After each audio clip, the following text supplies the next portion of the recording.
օրենքի մի բաղկացուցիչ մասը հոգեբանականն է, հա, եթե դու մարդուն սահմանափակում ես իր ընտրական իրավունքից, նույնիսկ եթե ինքը չի գալիս, բայց ինքը միշտ գիտի այդ անձնագիրը ունի եւ ինչ որ պահի, եթե այդ մասնակցությունը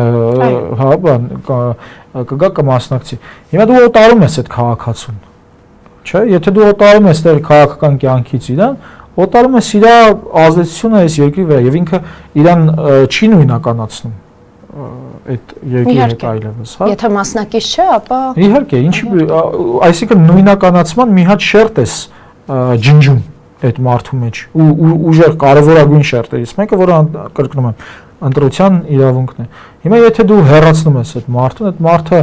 տարիների ընթացքում նաև իր երեխաների վրա կփոխանցվի դա եւ փաստորեն դու կզրկվես քաղաքացուց։ Իսկ մեզ փոխանակ մենք մտածենք, թե ոնց ենք անում, որպեսզի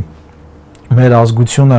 վերադառնա եւ քաղաքացիությամբ իր ակտիվ մասնակցություն ունենա ստեղի քաղաքացիական կյանքին, մենք նրան վտարում ենք եւ դրա համար սա աքսորի ընտրական աքսոր է, սա ընտրական աքսորի օրենքն է, ընտրական վտարում է։